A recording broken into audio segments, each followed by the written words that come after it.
मैं आपसे एक प्रश्न रखना चाहता हूँ। मैंने हंस के ताज़ा अंक में आपकी कहानी पढ़ी, जी ख्वाहिशों जी के पैबंद। जी। और ख्वाहिशों के पैबंद इस कहानी को पढ़ते हुए एक सामान्य पाठक के रूप में मैंने बस एक चीज़ महसूस की कि शायद कोई भी व्यक्ति अपनी ख्वाहिशों को 100% हासिल नहीं कर सकता है। इसलिए यदि उसे थोड़ी बहुत अगर पैबंद के साथ ही अपनी ख्वाहिशें जीनी हैं, इसके अलावा हमारे पास और कोई तरीका नहीं है। बढ़िया अंडरस्टैंडिंग है आपकी कि आपने कहानी में से अपनी सोच के हिसाब से कुछ निकाला। दरअसल क्या है कि मुझे लगता है कि कोई भी कहानी तभी सफल होती है जब हर व्यक्ति के लिए उस कहानी में कुछ अपने लिए निकल आए। अब वो व्यक्ति अगर आपकी तरह सोचने वाला है, जो चीज़ों को हाई लेवल तक ले जाता है, वो अलग ढंग से सोचता है। कोई ऐसा व्यक्ति है जो केवल घटनाक्रम को कहानी मान के चलता है। कोई व्यक्ति जो अलग किस्म का माहौल है उसको एंजॉय करता है। किसी व्यक्ति के लिए कहानी एक पूरी यात्रा भी हो सकती है कि वो किसी नए देश की यात्रा कराता है। तो बेसिकली कहानी तो जाहिर है कि दो ऐसे लोगों की कहानियां हैं जिन दोनों की ख्वाहिशें काफ़ी ऊंची हैं। वो जीवन में बहुत कुछ पाना चाह रहे हैं और उन दोनों के क्षेत्र भी एक ही हैं। दोनों नाटक के क्षेत्र से जुड़े हैं।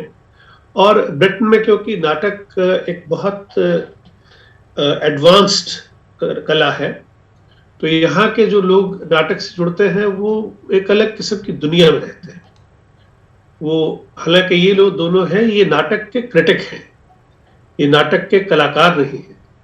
तो इनका जीवन के प्रति भी जो रवैया है वो आलोचनात्मक रवैया है, लेकिन आलोचनात्मक होते हुए भी रोमांच से भरपूर है, रोमांच से भरपूर है। तो दोनों जब मिलते हैं तो कुछ ऐसा महसूस होता है कि भाई जैसे मेड फॉर ईच अदर वाली बात है, और जो बातें करने के लिए हैं वो भी एक ही बात है, एक ही विषय पर बातें हैं, एक दूसरे के पूरक हैं, एक दूसरे को समझते हैं।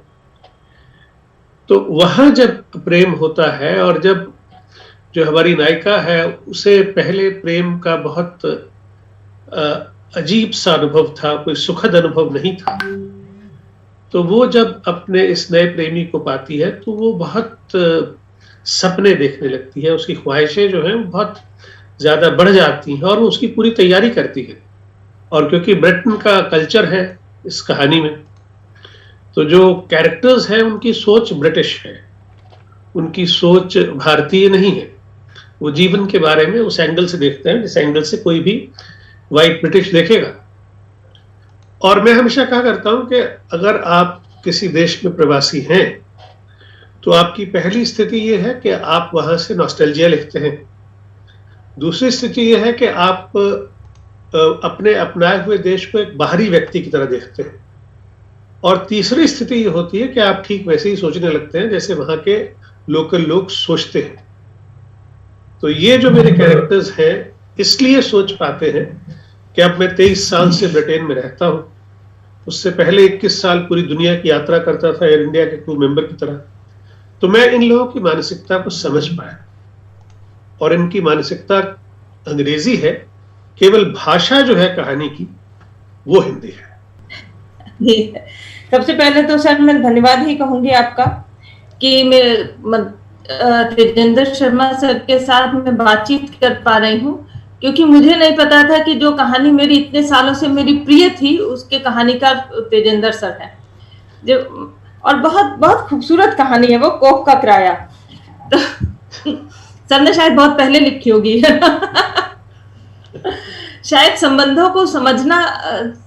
सर आपसे एक बात पूछना चाहूंगी मैं तेजेंद्र सर। पहला सवाल केवल उससे जो आपकी जो अभी कहानी हंस में आई है ख्वाहिशों के हाँ, और दूसरी सर ये वाली कोख का किराया, ये दोनों अलग अलग एक ऐसी कहानियां हैं। संबंधों को इतना गहनता से आपने बुना है और इतनी गंभीरता से आपने, जैसे कहते हैं ना, एक एक सुई लेकर संबंधों की एक एक तुरपाई की है। तो इतनी सूक्ष्मता सर संबंधों के आप कैसे लाते हैं? माने इतना सूक्ष्म मनोविज्ञान आप किस तरीके से उकेर पाते हैं, वो भी पश्चिमी कैरेक्टर्स और यहाँ के कैरेक्टर सबको लेकर? देखो, ये है कि मेरी जो ट्रेनिंग है वो अंग्रेजी साहित्य से है। तो मैंने जो पढ़ाई की है वो 1360 से लेके और 20वीं शताब्दी तक का जो अंग्रेजी साहित्य है वो लगभग सारा पढ़ने को मिला मुझे। तो भारतीय अपब्रिंगिंग और अंग्रेजी साहित्य और फिर इंग्लैंड में आके बसना, और उससे पहले एयर इंडिया में 20 साल पूरी दुनिया को देखना, तो इन सब चीजों ने मेरी सोच को थोड़ी सूक्ष्मता तो प्रदान की, क्योंकि जब आपकी सेंसिटिविटी और सेंसिबिलिटी अलग अलग माहौल से जुड़ जाती है। और ये कहानियां मैंने लिखी हैं तब जब मैं ब्रिटेन का हिंदी लेखक हो गया। मैं अभी बता रहा था कि पहली स्थिति में हम लोग क्या करते हैं कि नॉस्टैल्जिया लिखते हैं, दूसरी स्थिति में हम ब्रिटेन को या अपने अपनाए हुए देश को एक बाहरी व्यक्ति की तरह देखते हैं, मगर जब तीसरी स्थिति आती है जब हम बिल्कुल उसी तरह सोचते हैं जैसे यहाँ के लोग सोचते हैं। अब इन दोनों कहानियों में फर्क ये है कि कोख का किराया की जो नायिका है वो है भारतीय मूल की मगर ब्रिटिश लड़की है, तो उसके पास थोड़ा सा ऐसा संघर्ष तनाव है स्थितियों को लेके कि वो भारतीय मूल्य भी उसको खींचते हैं, और जो जिस देश में वो पैदा हुई है बड़ी हुई है वहां के मूल्य उसको अपने लगते हैं। वो खुल के उस तरह से बात कर पाती है जैसे कोई भी वाइट ब्रिटेन में करेगा। तो इन दोनों कहानियों में ये फर्क हो जाता है कि ख्वाहिशों के पाबंद पूरी तरह से दो ब्रिटिश वाइट कैरेक्टर्स हैं, जहां भारतीय संस्कारों की कोई जगह नहीं है, बल्कि एक जगह पे है इसमें भी कि जब वो सोचती है कि अब वो वापस जाके अपनी सहेलियों से कह सकेगी कि मेरे बॉयफ्रेंड ने भी रेस्टोरेंट का बिल दिया। अब ये इतनी बड़ी बात है क्योंकि हर चीज डच होती है ना कि 10 पाउंड का बिल आया तो 5 मैं दूंगा, 5 आप देंगे। तो यहाँ एक हल्का सा मैंने वो टच दिया है, क्योंकि ये लोग देखती हैं कि जो भारतीय लड़कियां हैं वो हमेशा ये मान के चलती हैं कि भाई लड़का लड़की गए हैं तो बिल तो लड़का दे ही रहा है, तो वो कहीं थोड़ा सा टच दिया है मैंने।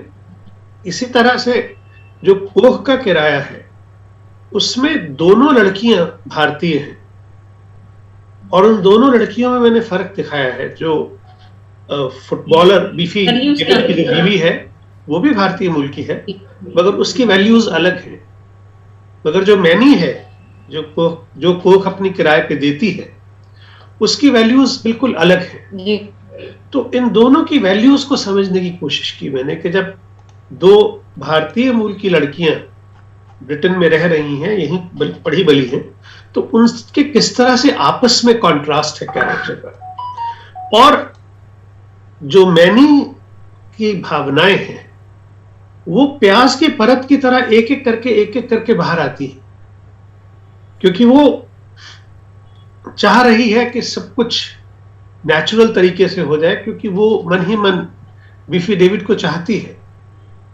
लेकिन जो बीफी डेविड की पत्नी है वो इसे प्योरली एक बिजनेस डील मान के चल रही है कि हमने तुम्हें पैसे दिए, तुम्हारी कोख किराए पे ली, हम उसका इस्तेमाल कर रहे हैं, उसकी तुम्हें कीमत दे रहे हैं, किराया दे रहे हैं।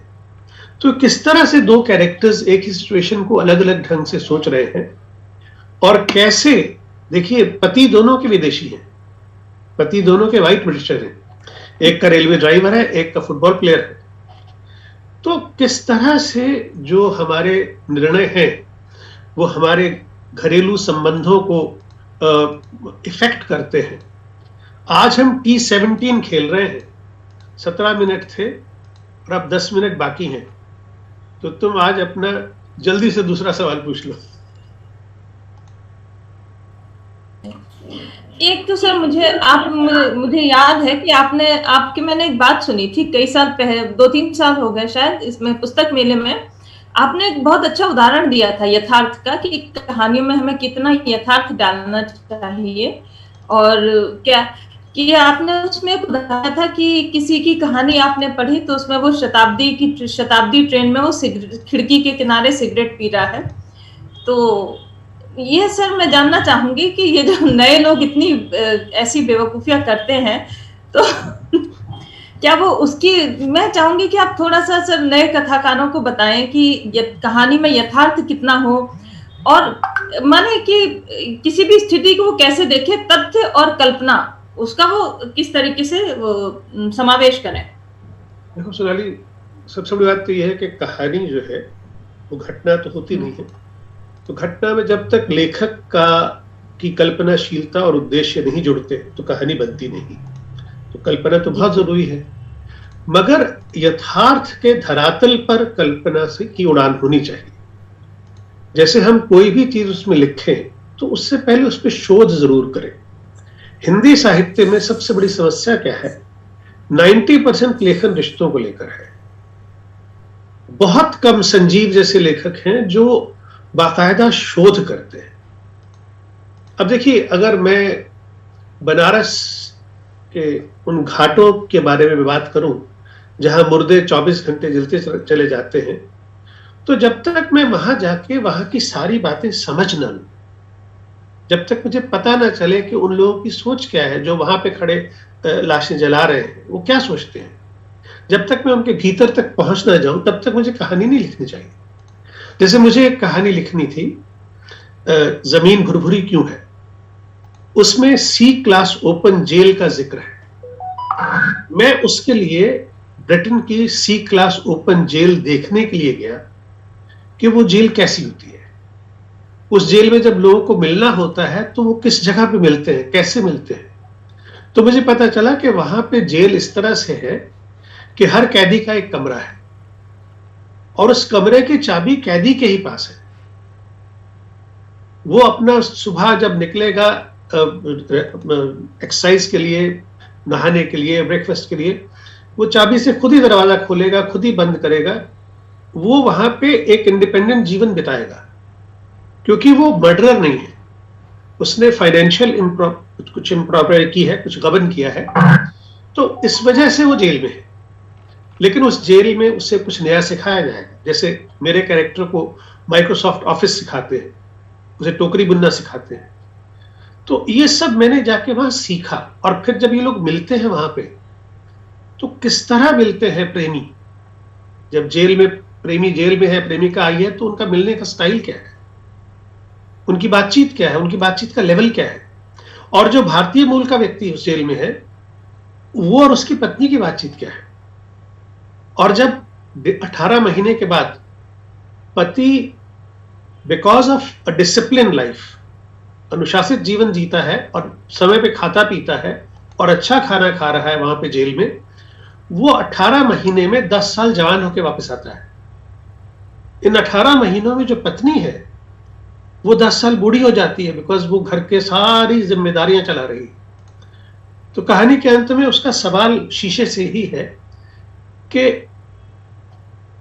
कसूर तो मेरे पति का था, अपराध तो उसने किया, पर जज साहब ये बताइए सजा मुझे मिली या मेरे पति को, क्योंकि बूढ़ी तो 10 साल मैं हुई हूं। तो ये इस तरह से जो कहानी बनी जाती है, उसमें घटना, कल्पनाशीलता और यथार्थ को इस तरह से जोड़ा जाता है कि एक ऐसा संसार बनता है। देखो, जो कहानी का सच है वो जीवन के सच से फर्क होता है।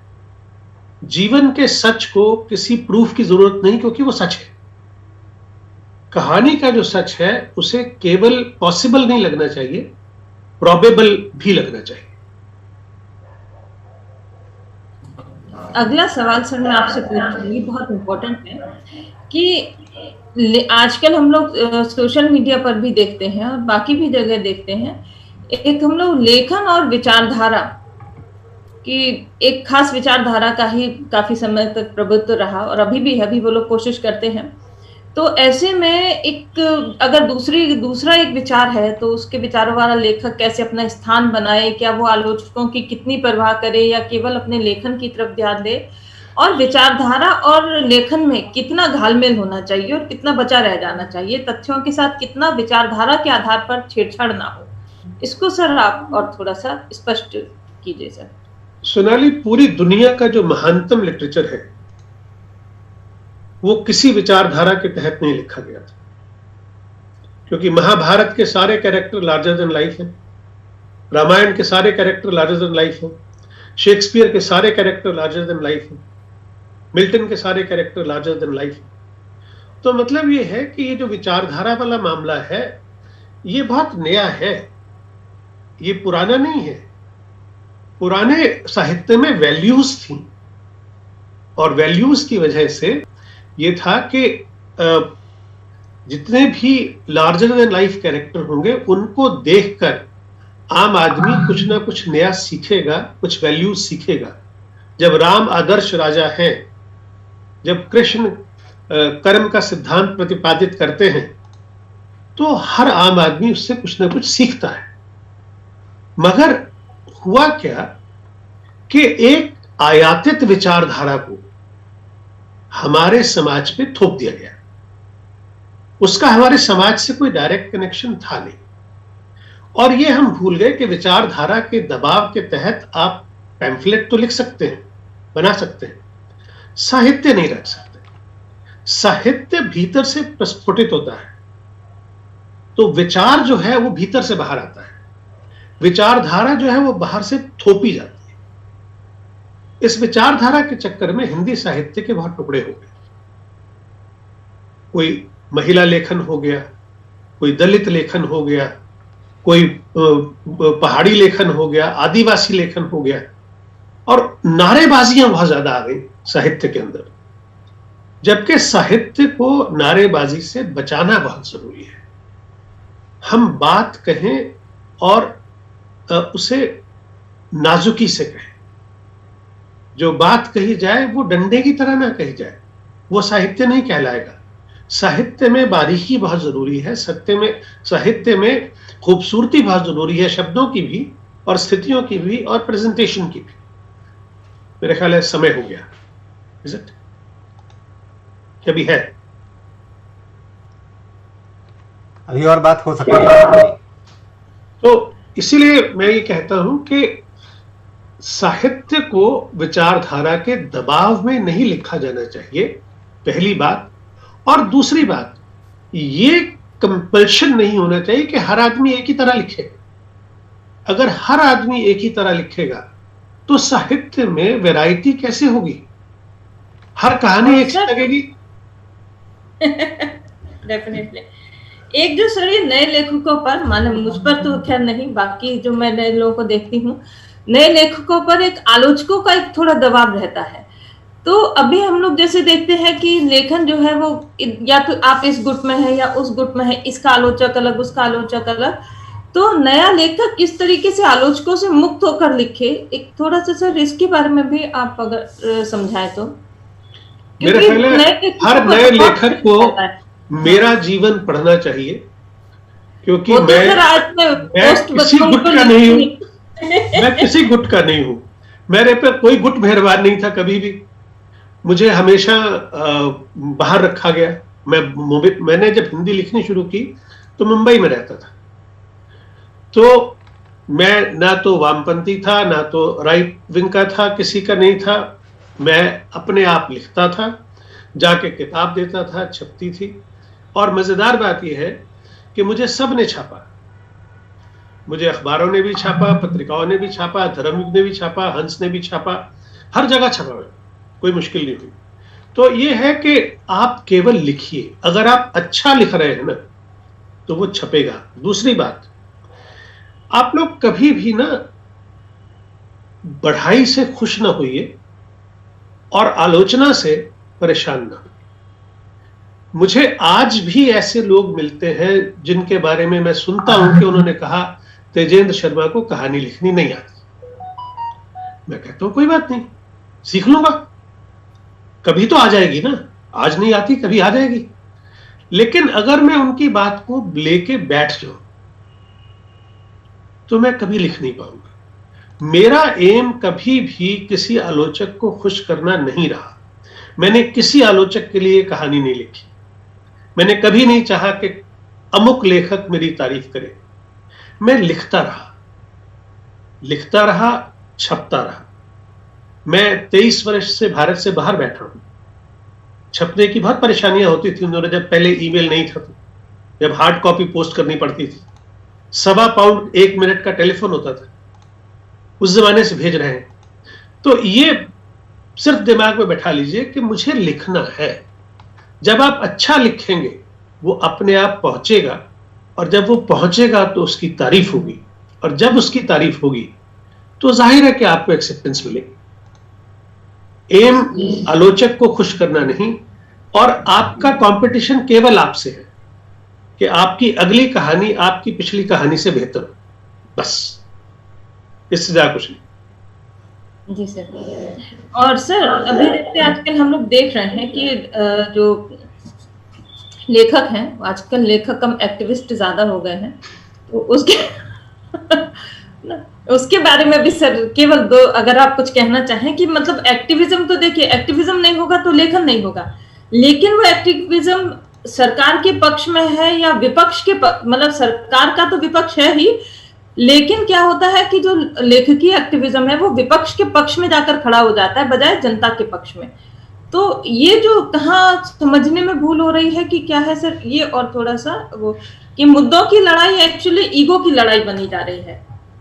ये सारा सोशल मीडिया का चक्कर है, क्योंकि एक प्लेटफॉर्म्स मिल जाते हैं, ऐसे गैर जिम्मेदार प्लेटफॉर्म जहां आप कहीं भी कुछ भी बोल दीजिए, कोई आंसरेबल नहीं है, आप पे कोई केस नहीं चल सकता, आपने बोल दिया, कोई वहां पे सेंसर नहीं है, कोई रिस्पॉन्सिबिलिटी नहीं है। मेरा मानना यह है कि एक्टिविज्म के दबाव में जो साहित्य लिखा जाएगा वो लॉन्गर लास्टिंग होगा नहीं, वो समय के साथ बुलबुले की तरह खत्म हो जाएगा। आपका साहित्य वही जिएगा, वही चलेगा। ऐसा क्यों है कि पंडित सुदर्शन की लिखी हुई कहानी हार की जीत आज तक हमें भूलती नहीं, क्यों याद आती? वो तो किसी उसके दबाव में नहीं लिखी गई, किसी विचारधारा के। हमें क्यों वापसी कहानी अच्छी लगती है उषा प्रेमदा की? कोई कारण तो होगा। हमें रजनीगंधा क्यों अच्छी लगी थी? वो तो बड़ी सॉफ्ट सी कहानी थी। जगदम्बा बाबू गांव आ रहे हैं, जो चित्रा जी की कहानी, क्यों अच्छी लगती है? क्योंकि वो किसी उसमें दबाव में नहीं है। और जब कभी आप एक्टिविज्म से कहानी लिखेंगे तो पहले सेंटेंस से जाहिर हो जाएगा कि आपका उद्देश्य कहानी लिखना नहीं है, आपका उद्देश्य नारे लगाना है। जब आप नारे लगाएंगे साहित्य में तो साहित्य नहीं रचेंगे, वो केवल नारेबाजी तक सीमित रह जाएगा। तो कहानी जो है वो नारों से बचाई जाए और उसे इस तरह से लिखा जाए कि वो हर आदमी के दिल तक पहुंचे। जब तक कहानी दिल को नहीं छुएगी तब तक वो जिएगी नहीं, क्योंकि दिमाग से लिखी हुई चीजें जो हैं वो खुराफात तो पैदा कर सकती हैं, वो साहित्य नहीं रच सकते। जी सर। और एक और सवाल सर आपसे भी है, हम लोग के पास 5 मिनट के करीब, कि आमतौर पर एक बहुत सारी बातें हम लोग लेखकीय आचरण और व्यक्तिगत आचरण की बात करते हैं, तो लेखकीय आचरण व्यक्तिगत आचरण कितना निजी रहना चाहिए, और लेखकीय आचरण जो हम लोग जैसे जो सार्वजनिक मुद्दे हैं वो कितना, जैसे मान लीजिए कोई व्यक्ति है बहुत आदर्श की बात करता है, मैं दहेज विरोधी एक कहानियां लिखता है, लेकिन अपने बेटे की शादी में पूरा ट्रक भर के दहेज ले आता है, तो ये सर आचरण कितना लेखक को अपनी ये आदर्श जीवन में उतारने चाहिए और कौन से आदर्श जो है वो छोड़ देने चाहिए, ये लेखक कैसे सामंजस्य बिठाए? देखिए, जहां तक तो लेखक के एक अच्छे इंसान होने की बात है, ये हम अपेक्षा करते ही हैं। जैसे सर एक बहुत स्त्रीवादी एक लेखक थे हम लोग के उधर पर, मैं बहुत इम्प्रेस रहा करती थी, लेकिन फिर बाद में पता चला कि वो अपनी पत्नी को लंबा सा घूंघट में रखते थे, तो माने एक कि आप मतलब कहानी में क्या नहीं, वो क्या है कि एक तो टी.एस. एलियट कहते हैं कि the man who suffers and the writer who creates, they are two different people. उनको आप मिक्स मत करिए। आप लेखक को वो इंसान मत समझिए जो सोसाइटी में रह रहा है, क्योंकि कुछ कवि होते हैं जो हर वक्त कल्पनाओं में घूमते रहते हैं, कुछ लेखक होते हैं जो कुछ अपने मूल्य प्रतिपादित करना चाहते हैं। लेकिन ये सच है कि एक लेखक क्योंकि सेंसिटिव होता है, आम आदमी की उससे ये अपेक्षा होती है कि वो घटिया इंसान नहीं होगा। ये हम सोचते हैं क्योंकि वो लेखक है, सेंसिटिव है, तो उसे घटिया होना नहीं चाहिए। अब समाज है, समाज में तरह तरह के विलेन होते हैं। कुछ लाउड होते हैं प्रेम चोपड़ा की तरह, और कुछ चुपके चुपके वाले होते हैं, जैसे कि नसीरुद्दीन शाह बन जाते हैं विलेन, क्वाइट वाले।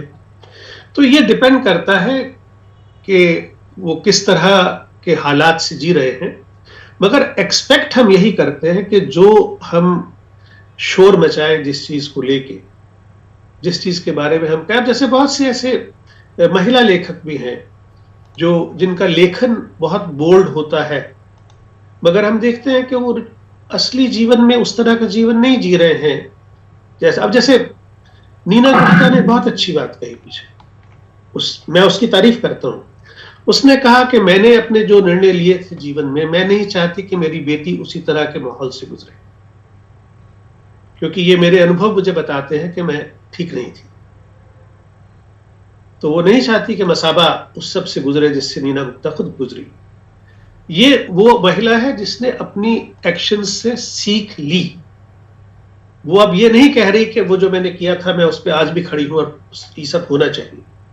इसी तरह से हमारे बहुत से लेखक हैं जो चीजें कहते कुछ और हैं, मगर उनके अपने जीवन में वो चीजें दूसरे ढंग से होती हैं। और ये केवल पुरुषों के लिए नहीं, महिलाओं पर भी लागू होता है कि महिलाएं भी जो बात कहती हैं वो, क्योंकि उनको पता है कि ऐसा कहने से वो मॉडर्न कहलाएंगी, तो वो कह देती हैं, मगर वो उस तरह का जीवन जीती नहीं है असल में। तो ये एक ऐसी समस्या है जिसे हम सब समझते हैं। हम चाहते हैं कि ये समस्या खत्म हो, और हम ये चाहते हैं कि जो लेखक हैं वो ऐसा माहौल पैदा करे कि जिससे ये विश्वास हो जाए। जैसे क्या है कि इंग्लैंड में कोई पुलिस वाला मिलता है तो हम ये मान के चलते हैं कि नाउ वी आर सेफ, अब ये मिल गया है वर्दी वाला, अब हमें कोई डर नहीं है। काश ऐसा भारत में भी हो जाए कि अंधेरी रात में आपको पुलिस वाला मिले और आप कहें कि हाँ नाउ आई एम सेफ। नहीं सर, ऐसा भगवान की कृपा से मेरे साथ हर बार हुआ है कि मेरी पुलिस वालों ने रक्षा की है, रात को 12:30-1 बजे भी। बहुत अच्छी बात, बहुत बढ़िया। लेकिन ऐसा लेखकों के लिए पर भी लागू होता है कि जैसे हम सेफ फील करें पुलिस वाले के साथ, ऐसे ही हमें ये महसूस हो कि यार ये लेखक है, तो इससे कम से कम इससे ज्यादा खराब व्यवहार की अपेक्षा नहीं। मुझे लग रहा समय समाप्त हो रहा है।